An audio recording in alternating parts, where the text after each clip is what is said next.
Hey everyone, Mark from Guitar Nerds here, bringing you another countdown list. This time round we're looking at the top 8 Gibson SG facts you probably didn't know. So if you're a fan of the Les Paul's pointier cousin, stick around for this list. Number 8. While often seen as a workhorse in comparison to the fancier and generally more expensive Les Paul, the most valuable guitar in the world right now is an SG. A world away from the stripped-back rock machine played by legends such as Angus Young and Eric Clapton, the Gibson Eaton of Coronet SG is about as bling as a guitar as will ever get made. Made in collaboration with the world-class jewellery designer Aaron Shum and fashion designer Mark Liu, this Gibson model is finished with 400 carat diamonds and about 1.6 kilograms of 18 karat gold. When describing the motives behind creating this expensive beast, Gibson CEO Henry Juskowitz said, "The creativity comes from the process of blending ideas and cultures from different industries, which further solidifies Gibson beyond just a guitar brand. All along we've been striving to expand our business to different sectors of the consumer market, and the Eaton of Coronet is definitely an important milestone for what we target to achieve." Valued at around $2 million, the Eaton of Coronet is recognised by the Guinness Book of World Records as the most valuable guitar available today. Number 7. While the SG is often seen as playing second fiddle to the Les Paul in the Gibson range, it can make one bold claim that its chunkier cousin cannot. Unlike the Les Paul, which was discontinued in 1961, the Explorer, which bit the dust in 1963, and the Flying V, which said bye-bye in 1959, the Gibson SG has never been discontinued. Since its introduction in 1961, the SG has been a mainstay in the Gibson product catalogue, a feat that can only be claimed by a handful of other Gibson models, most notably the semi-hollow ES335. Number 6. If you've watched our video that covers the top 10 Gibson Les Paul facts, you'll know that the SG was initially designed as a signature model for Les Paul. However, what you might not know is that it wasn't designed by the man himself. In fact, the slimline solid body was created by Ted McCarty, legendary designer of the 335, Firebird, Explorer and Flying V models, as well as the brains behind the Tune-o-matic bridge and humbucking guitar pickups. As president of the company at the time of the SG's release, McCarty not only wanted a guitar that he could claim had the fastest playing neck in the world, but also that had a more simple design that would vastly reduce production costs. The byproduct of these changes was a snappier, brighter tone, making the SG perfect for the emerging rock scene of the 1960s. As covered in our Les Paul video, Les Paul himself wasn't that infatuated with the SG and had his name removed from the model in 1963. However, Les's loss was our gain, and the SG went on to become one of the most iconic rock guitars of all time. Number 5. By far the most recognisable SG model is the Standard. Seen in the hands of Angus Young, a cherry red SG has become shorthand for rock and roll. However, at the time of release, the Standard wasn't the only model available. Over the years, the SG lineup has morphed and twisted to contain multiple variants, but in 1961 there were 4 models of the pointed solid body. As with the previous Les Paul models, 2 lower price guitars were introduced, the Junior and the Special.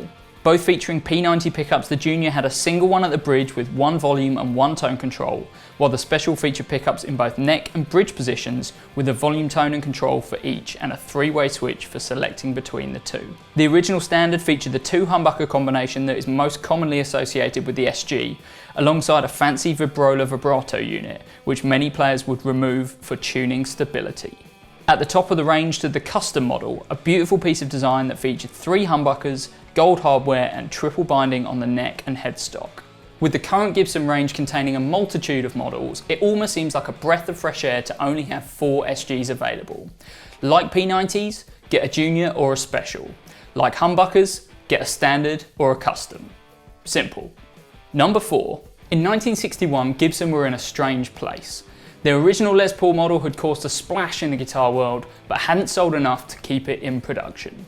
In fact, the maple top mahogany models repeatedly only sold 1,700 units between 1958 and 1960, a key factor in why the original burst models are so rare today.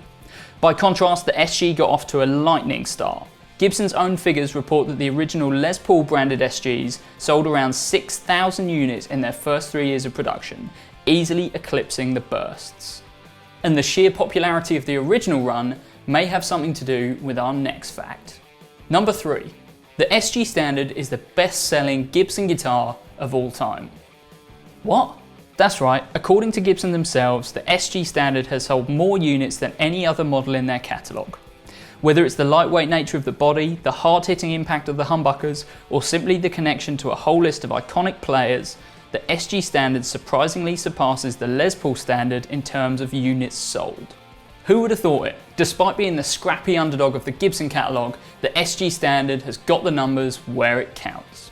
Number 2. While your common SG has had a feature set fairly stable since its introduction in the 1960s, the rarest SG completely threw out the rulebook. At the end of the 1970s, Gibson was experimenting with a few new designs and some technological advances that would set them apart from their competition. One notable model from this period was the RD Artist, a collaboration with synth pioneers Moog that featured active electronics. And it wasn't long before this radical tech made its way to one of the more traditional models. Launched in 1980, the SG-R1 featured 2 Gibson Series 6 humbuckers and Moog's Active Boost, accessible via a second selector switch.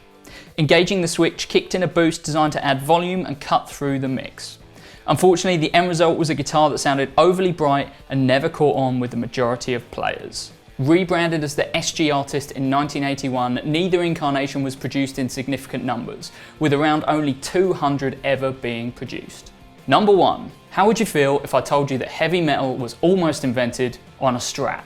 When you think of the origins of heavy metal, you think of one band, Black Sabbath.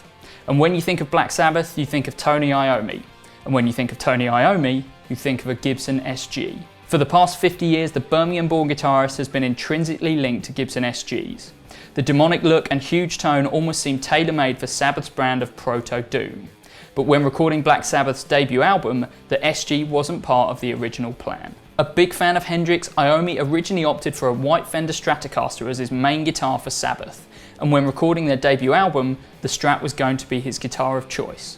But during the 2-day recording session, the neck pickup failed, and with no time to get it fixed or replaced, Iommi grabbed his backup axe, a red SG Special nicknamed Monkey.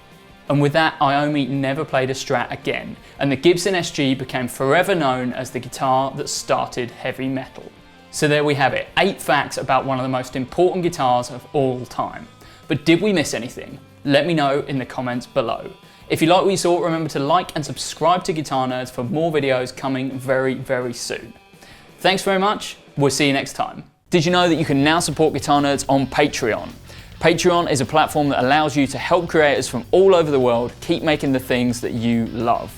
Head over to patreon.com/guitarnerds to help us keep making videos and podcasts from as little as only $1 a month.